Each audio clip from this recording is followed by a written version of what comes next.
Assalamualaikum warahmatullahi wabarakatuh. Allahu akbar, Allahu akbar, Allahu akbar, Allahu akbar, Allahu akbar, Allahu akbar, Allahu akbar, Allahu akbar, Allahu akbar. Alhamdulillahi nahmaduhu wa nasta'inuhu wa nastaghfiruh wa na'udzu billahi min shururi anfusina wa min sayyiati a'malina may yahdihillahu fala mudhillalah wa may yudlil fala hadiyalah. Asyhadu an la ilaha illallah wahdahu la syarikalah wa asyhadu anna Muhammadan abduhu wa rasuluh. Allahumma salli wa sallim wa barik ala nabiyyina Muhammadin wa ala alihi wa ashabihi ajma'in. Amma ba'du, fa ya ibadallah, usikum wa nafsi bitaqwallah wa ta'atihi la'allakum tuflihun. Qala Allah ta'ala fil Qur'anil Karim, a'udzu billahi minasy syaithanir rajim. Ya ayyuhalladzina amanu taqullaha haqqa tuqatih wa la tamutunna illa wa antum muslimun. Shadaqallahul azim. Allahu akbar, Allahu akbar, Allahu akbar, walillahil hamd. Ma'asyiral muslimin, jamaah salat Id yang dimuliakan Allah Subhanahu wa taala. Kembali kita panjatkan puji dan syukur kepada Allah. Pagi ini kita dapat tunaikan, kita bisa berkumpul di masjid ini untuk sama-sama melaksanakan ibadah salat Id pada tahun ini. Mudah-mudahan dengan berakhirnya Ramadan, Allah menerima segala amal ibadah kita. Amin ya rabbal alamin. Salawat dan salam kita sampaikan kepada Nabi kita Muhammad sallallahu alaihi wasallam, kepada keluarganya, sahabatnya dan para penerusnya. Allahu akbar, Allahu akbar, Allahu akbar, walillahil hamd. Kaum muslimin yang dimuliakan Allah, berakhirnya bulan Ramadan membuat jiwa kita berkumpul dua perasaan sekaligus. Yang pertama, kita bersedih. Kenapa kita bersedih? Karena terasa Ramadan begitu cepat berlalu, sementara kita belum optimal menunaikan ibadah Ramadan. Apalagi kita terkendala oleh situasi pandemi yang belum berakhir. Meskipun begitu, kita berharap dan kita bergembira, semoga dengan segala keterbatasan yang ada pada diri kita, Allah Subhanahu wa ta'ala mengembalikan jiwa kita seperti bayi yang baru dilahirkan, yakni dalam keadaan bertauhid yang kokoh kepada Allah Subhanahu wa ta'ala, dan kita bersih dari dosa-dosa yang sudah pernah kita lakukan. Oleh karenanya, sekarang saatnya kita bangkit. Saatnya sekarang kita bangkit untuk membuktikan bahwa kita adalah orang-orang yang sukses dalam ibadah Ramadan. Setidaknya ada 4 bentuk kebangkitan yang harus kita tunjukkan pasca Ramadan pada tahun ini sampai dengan setidaknya Ramadan yang akan datang. Yang pertama adalah bangkit untuk menguatkan komitmen kita sebagai seorang mukmin. Komitmen kepada Allah dengan segala ketentuan-ketentuannya. Sebab kita tidak pantas mengaku orang-orang yang beriman kalau ternyata Allah sudah menetapkan ketentuan, kita tidak mau terima ketentuan Allah. Maka disebutkan dalam surat Al-Ahzab surat 33 ayat 36, "Wa ma kana lil mu'mini wala mu'minatin idza qadallahu wa rasuluhu amran ay yakuna lahumul khiyaratu min amrihim wa may ya'sillaha wa rasulahu faqad dhalla dhalalan mubina." Tidak pantas laki-laki yang beriman, wanita yang beriman, apabila Allah dan Rasulnya sudah menetapkan satu ketetapan, akan ada bagi mereka ketetapan-ketetapan lain, pilihan-pilihan yang lain. Siapa yang durhaka kepada Allah dan Rasulnya, sungguh dia telah sesat yang nyata. Jadi mengukur apakah kita ini berada di jalan yang benar, di jalan yang sesat, itu gampang. Kalau kita komitmen kepada ketentuan Allah, itu namanya kita berada pada jalan yang benar. Tapi kalau kita menolak ketentuan Allah, itu namanya kita berada pada jalan yang sesat. Maka dalam konteks syariat, Allah menegaskan pada surat Al-Jasiyah surat 45 ayat 18, "Summa ja'alnaka ala syari'atin minal amri fattabi'ha wa la tattabi' ahwa'al ladzina la ya'lamun." Kemudian kami jadikan kamu berada di atas suatu syariat. Hidup kita ini ada syariatnya, ada aturannya, ada ketentuan-ketentuannya. Ikuti ketentuan itu, ikuti syariat itu. Jangan kamu ikuti hawa nafsu orang yang tidak mengerti. Ibadah puasa sudah mendidik kita untuk menjadi orang-orang yang komitmen kepada Allah itu. Ketika kita sedang asik makan, minum, tapi karena sudah waktunya kita berpuasa, karena sudah tiba waktu subuh, maka meskipun kita baru makan sedikit, maka kita tidak mau lagi makan dan minum. Dan kita baru makan dan minum kalau waktunya sudah tiba, yaitu pada waktu maghrib. Ini adalah didikan bahwa kita harus komitmen kepada Allah Subhanahu wa ta'ala dengan segala ketentuannya. Yang kedua adalah bangkit untuk mencari rizki yang halal. Bangkit untuk mencari rizki yang halal. Banyak orang mengeluh di masa pandemi sulit mencari nafkah, pendapatan menurun dan seterusnya. Meskipun begitu, kita tidak boleh menghalalkan segala cara. Tetap kita cari rizki yang sudah Allah sediakan dengan cara-cara yang halal. Halal jenisnya dan halal cara mendapatkannya. Karena itu kita menyesalkan adanya promosi tentang makanan yang sudah jelas-jelas diharamkan oleh Allah, yaitu yang disebut dengan bipang, babi panggang. Bagaimana mungkin itu bisa diucapkan pada saat kita mau berlebaran, pada saat suasana ibadah Ramadan? Oleh karenanya, di dalam satu hadis riwayat At-Tabrani, Rasulullah sallallahu alaihi wasallam menyatakan, talabul halal wajibun ala kulli muslimin. Mencari sesuatu yang halal adalah wajib atas setiap muslim.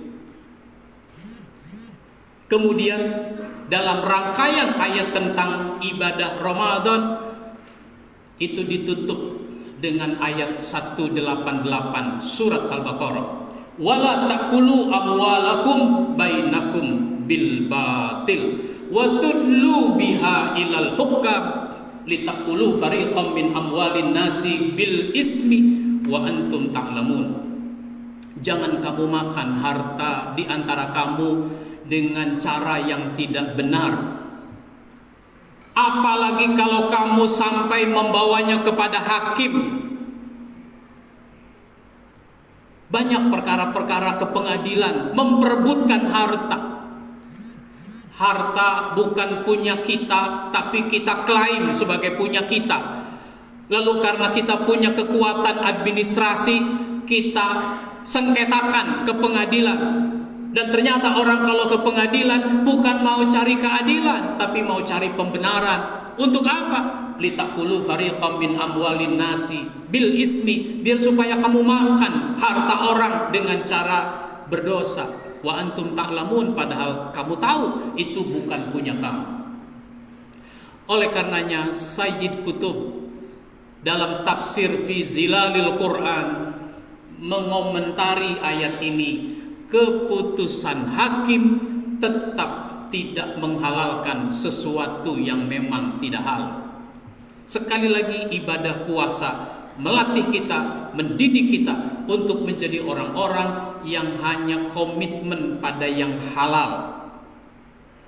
Maka sekalipun itu makanan kita, minuman kita, istri kita, suami kita, kalau itu belum dihalalkan, maka kita tidak mau menikmatinya. Ini kosakata halal yang disebutkan pada surat Al-Baqarah ayat 187. Allahu Akbar, Allahu Akbar, Allahu Akbar, walillahil hamd. Karena kita harus mencari rezeki yang halal, maka jangan sampai kita menghalalkan segala cara. Lalu kita juga jangan menjadikan budaya utang. Utang sebagai budaya, utang sebagai kebiasaan hidup. Maka Rasulullah Shallallahu Alaihi Wasallam mengingatkan kita, iyyakum waddain, hati-hatilah kamu terhadap utang. Kenapa? Fa innahu hammun bil laili, karena utang itu kesedihan pada malam hari. Orang sudah capek berusaha mencari rezeki yang halal, tapi dia sedih di malam hari. Kenapa? Karena apa yang sudah dia dapat harus digunakan untuk bayar utang. Wa mazallatun bin nahar, dan dia adalah perasaan minder. Dia minder, rendah diri pada siang hari. Dia tidak bisa menunjukkan kewibawaan dengan utang. Maka secara pribadi, keluarga, jangan kita berutang kecuali terpaksa, dan itu pun untuk sesuatu yang penting, bukan untuk membiayai gaya hidup. Bahaya keluarga pribadi yang diselimuti oleh utang.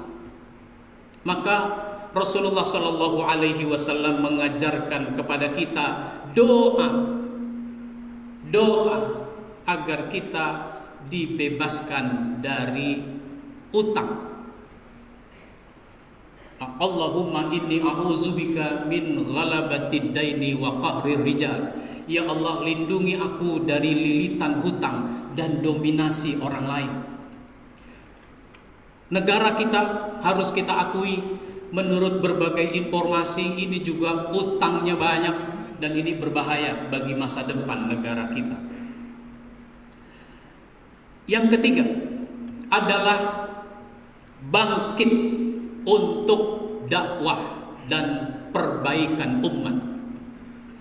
Dakwah adalah mengajak orang biar supaya beriman dan taat kepada Allah Subhanahu wa taala. Dan ini bukan cuma tugas orang-orang yang selama ini kita sebut ustadz, muballigh, ulama. Semua kita harus terlibat di dalam dakwah sesuai dengan kemampuan kita masing-masing. Ada orang berdakwah dengan mengajarkan ilmu karena dia punya ilmu.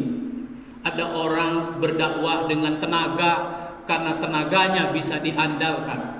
Ada orang terlibat dalam dakwah dengan harta, maka dia melibatkan diri dengan hartanya. Ada orang berdakwah dengan menjadi pengurus masjid, pengurus majelis taklim. Ada orang berdakwah dengan karya-karya seni, dan seterusnya. Oleh karenanya Rasulullah dalam hadis riwayat Muslim menyebutkan tentang pahala yang begitu besar apabila orang mau terlibat di dalam dakwah.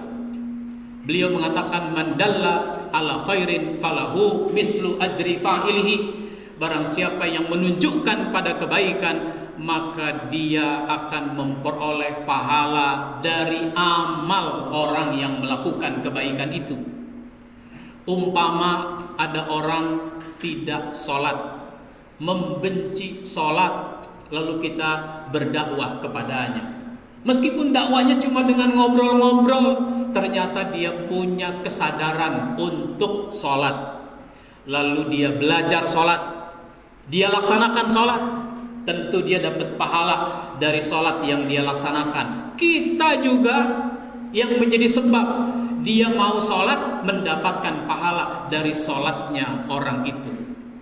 Oleh karenanya para sahabat Nabi terlibat di dalam dakwah sesuai dengan kemampuannya masing-masing, dilanjutkan oleh generasi berikut sampai kemudian ajaran Islam tersebar ke berbagai belahan dunia dan kita menjadi bagian dari kaum muslimin, dan insya Allah kita akan menunjukkan terus ketaatan kita sebagai seorang muslim. Allahu Akbar, Allahu Akbar, Allahu Akbar, walillahil hamd. Jamaah salat Id yang dirahmati Allah Subhanahu wa taala, yang terakhir, yang keempat adalah bangkit untuk memakmurkan masjid. Di negeri kita jumlah masjid hampir 1 juta. Menjadi pertanyaan adalah masyarakat seperti apa yang sudah kita hasilkan dari masjid yang begitu banyak. Masjid Nabawi sudah menghasilkan generasi terbaik. Dari Masjid Nabawi Rasulullah Shallallahu Alaihi Wasallam melahirkan pedagang-pedagang yang jujur dan menguasai pasar. Dari Masjid Nabawi Rasulullah menghasilkan generasi yang menjadi pemimpin dan selalu melayani masyarakat dengan baik. Menjadi pendakwah-pendakwah yang siap kemana pergi harus berdakwah. Dan seterusnya menjadi masyarakat Islam yang komitmen kepada Allah dengan segala ketentuannya, yang mengedepankan nilai-nilai hukum. Oleh karenanya sekarang kita punya tanggung jawab untuk memakmurkan masjid. Bagaimana bentuk memakmurkan masjid? Memelihara bangunannya, mau berkorban dengan waktu, datang ke masjid berkorban dengan waktu, berkorban dengan tenaga. Berapa banyak orang tidak mau datang ke masjid? Bahkan hari Jumat, sholat Jumat yang wajib, itu datangnya juga terlambat. Disebut terlambat, dia baru datang padahal khotib sudah naik mimbar, khutbah sudah dimulai. Ini namanya terlambat. Resikonya tidak dicatat oleh malaikat. Apalagi berkorban dengan ilmu, berkorban dengan tenaga, berkorban dengan harta untuk makmurnya sebuah masjid. Rasulullah Shallallahu Alaihi Wasallam mengapresiasi, menghormati siapa saja yang mau berkorban untuk masjid. Dulu Rasulullah Shallallahu Alaihi Wasallam kalau datang ke masjid, dia mesti berjumpa, dia mesti melihat seorang wanita berkulit hitam, namanya Mahjanah. Tapi sudah 3 hari Rasul datang ke masjid, tidak mendapati ada Mahjanah. Makanya Rasulullah bertanya pada sahabat, Mahjanah kemana? Kok saya tidak lihat? Kata sahabat itu, dia sudah meninggal ya Rasul, 3 malam yang lalu. Jenazahnya langsung kami urus. Tentu saja Rasulullah terkejut, mengucapkan inna lillahi wa inna ilaihi raji'un. Kenapa ada orang meninggal saya tidak dikasih tahu? Sahabat itu mengatakan, engkau sudah istirahat karena meninggalnya di waktu malam. Tidak enak rasanya kami harus membangunkan engkau. Lagi pula dia kan orang biasa-biasa saja. Kalau bahasa kita bukan orang penting. Tidak boleh begitu. Kalau ada yang meninggal, kasih tahu saya. Sekarang di mana kuburannya? Maka Rasulullah akhirnya diantar ke kuburannya. Ini ya Rasul kuburannya. Maka Rasulullah sholat di atas kuburannya. Maksudnya sholat gaib. Kenapa Rasul sampai begitu? Karena Rasul merasa kehilangan atas wanita ini. Memang kenapa? Dia orang biasa-biasa saja. Kenapa Rasul merasa kehilangan? Para sahabat boleh saja menganggap dia orang biasa-biasa saja, tapi di mata Rasul dia orang istimewa. Apa istimewanya? Dia suka membersihkan masjid. Ini sebuah contoh.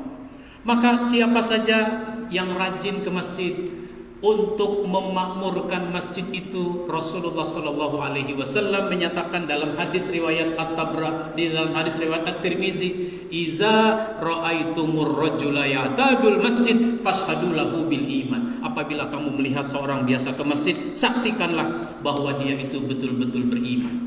Mudah-mudahan 4 hal ini mendapat perhatian kita semua agar kita berusaha menjadi orang-orang yang dapat menunjukkan keberhasilan kita dari ibadah Ramadan tahun ini dan tahun-tahun yang lalu.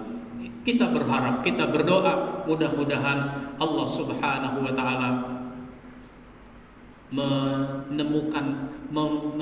menyampaikan usia kita pada bulan Ramadan tahun yang akan datang, agar kita bisa menikmati ibadah Ramadan ini sekali lagi. Amin ya rabbal alamin. Marilah kita akhiri ibadah salat Id kita pada pagi ini dengan sama-sama berdoa. Bismillahirrahmanirrahim. Alhamdulillahirabbil alamin. Allahumma shalli ala Muhammad wa ala ali Muhammad.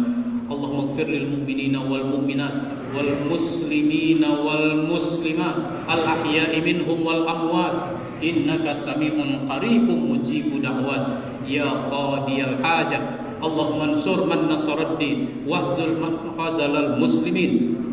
Allahumma ansuril islama wal muslimin fi kulli makan wa fi kulli zaman. Allahumma inna nas'alukal huda wat tuqa wal afafa wal ghina. Allahumma inna nas'aluka ridhaka wal jannah wa na'udzubika min sakhatika wan nar. Allahumma innaka afuwun karim tuhibbul afwa fa'fu anna ya karim. Allahumma adfa'anna al bala wal waba wal fahsya wal munkar was suyufal mukhtalifata wasyada'ida wal mihan ma zahara minha wa ma batan min baladina hadha khassa wa min buldanil muslimin 'ama innaka ala kulli syai'in qadir. Rabbana zalamna anfusana wa illam taghfir lana wa tarhamna lanakunanna minal khasirin. Rabbana atina fid dunya hasanah wa fil akhirati hasanah wa qina adzaban nar. Ibadallah walhamdulillahi rabbil alamin. Wassalamu alaikum warahmatullahi wabarakatuh.